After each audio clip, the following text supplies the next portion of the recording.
6 വർഷങ്ങൾക്ക് മുൻപുണ്ടായ ഒരു ഹൃദയാഘാതമാണ് ഗോപികയുടെ ഭർത്താവായ മനു മോഹന്റെ ജീവൻ കവർന്നെടുക്കുന്നത്. ആ ആഘാതം ഗോപികയെ ചെറുതായൊന്നുമല്ല തളർത്തിക്കളഞ്ഞത്. എന്നാൽ അപ്പോഴും വിധിക്ക് മുന്നിൽ പതറാതെ ഗോപിക പിടിച്ചു നിന്നത് തൻ്റെ 2 പൊന്നോമനകൾക്ക് വേണ്ടിയാണ്.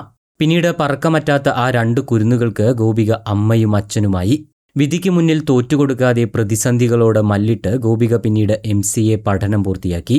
പുതിയ ജോലിയിൽ പ്രവേശിക്കുകയും ചെയ്തു. എന്നാൽ കഴിഞ്ഞ ദിവസം വിധിയുടെ ക്രൂരത ആ കുടുംബത്തെ വീണ്ടും വേട്ടയാടി.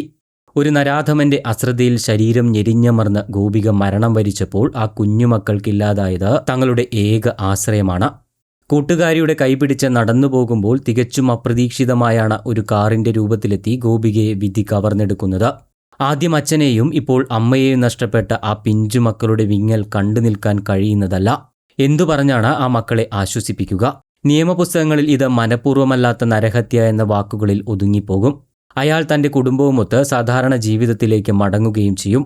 പക്ഷേ അനാഥരായി പോയ ആ 2 കുരുന്നുകളുടെ വേദനയ്ക്ക് ആരാണ് ഉത്തരം നൽകുക? അമ്മയെന്ന് വിളിക്കാൻ ആ കുരുന്നുകൾക്ക് ഇനി ആരാണുള്ളത്?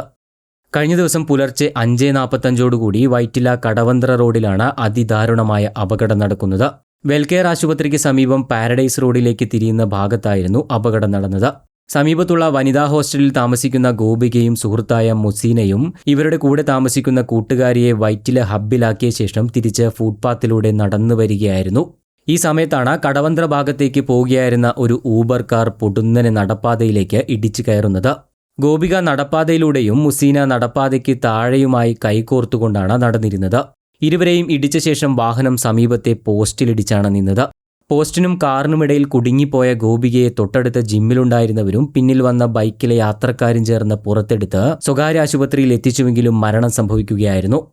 തൻ്റെ ജീവിതത്തിലെ പ്രതിസന്ധികളോടെല്ലാം മല്ലിട്ടാണ് ഗോപിക MCA പഠനം പൂർത്തിയാക്കിയത്. തുടർന്ന് 5 മാസങ്ങൾക്ക് മുൻപ് വൈറ്റിലയിലെ ഒരു സ്വകാര്യ സ്ഥാപനത്തിൽ HR വിഭാഗത്തിൽ ജോലിയിൽ ലഭിച്ചു. മക്കളായ 9 വയസ്സുകാരൻ ശബരിനാഥിനെയും 6 വയസ്സുകാരി ആര്യാനാഥിനെയും നല്ല നിലയിൽ വളർത്തണമെന്നും അവർക്ക് നല്ല വിദ്യാഭ്യാസം നൽകണമെന്നും കുടുംബത്തിന്റെ ബാധ്യതകൾ തീർക്കണമെന്നൊക്കെയുള്ള ഒരുപാട് സ്വപ്നങ്ങളുമായി പുതിയൊരു ജീവിതം കെട്ടിപ്പടുക്കാൻ തുടങ്ങുന്നതിനിടയിലാണ് ഇങ്ങനെയൊരു വിധിയുടെ ക്രൂരതയുണ്ടായത്. ഡ്രൈവർ ഉറങ്ങിപ്പോയതാണ് അപകടത്തിന് കാരണമായത് എന്നാണ് കടവന്ത്ര പോലീസ് പ്രാഥമിക അന്വേഷണത്തിൽ കണ്ടെത്തിയിട്ടുള്ളത്. കാർ ഓടിച്ചിരുന്ന അരൂർ സ്വദേശി വിവേക് സജീവനെ പോലീസ് കസ്റ്റഡിയിലെടുത്തിട്ടുണ്ട്. ഇയാൾക്കെതിരെ മനഃപൂർവ്വമല്ലാത്ത നരഹത്യയ്ക്ക് കേസെടുക്കുകയും ചെയ്തു. ഗോപികയുടെ മൃതദേഹം എറണാകുളം ജനറൽ ആശുപത്രിയിൽ പോസ്റ്റ്മോർട്ടത്തിന് ശേഷം ബന്ധുക്കൾക്ക് വിട്ടു നൽകി. പുത്തൂർ പവിത്രേശ്വരം സ്വദേശി പരേതനായ ജയചന്ദ്രൻ പിള്ളയുടെയും ലതയുടെയും മകളാണ് ഗോപിക. എന്തായാലും ഒരു നിമിഷത്തെ അശ്രദ്ധയിൽ അവിടെ ഇല്ലാതായത് 2 കുഞ്ഞുങ്ങളുടെ തണലാണ്. ഇവിടെ ഏറ്റവും സങ്കടപ്പെടുത്തുന്ന ഒരു കാര്യവും അതുതന്നെയാണ്.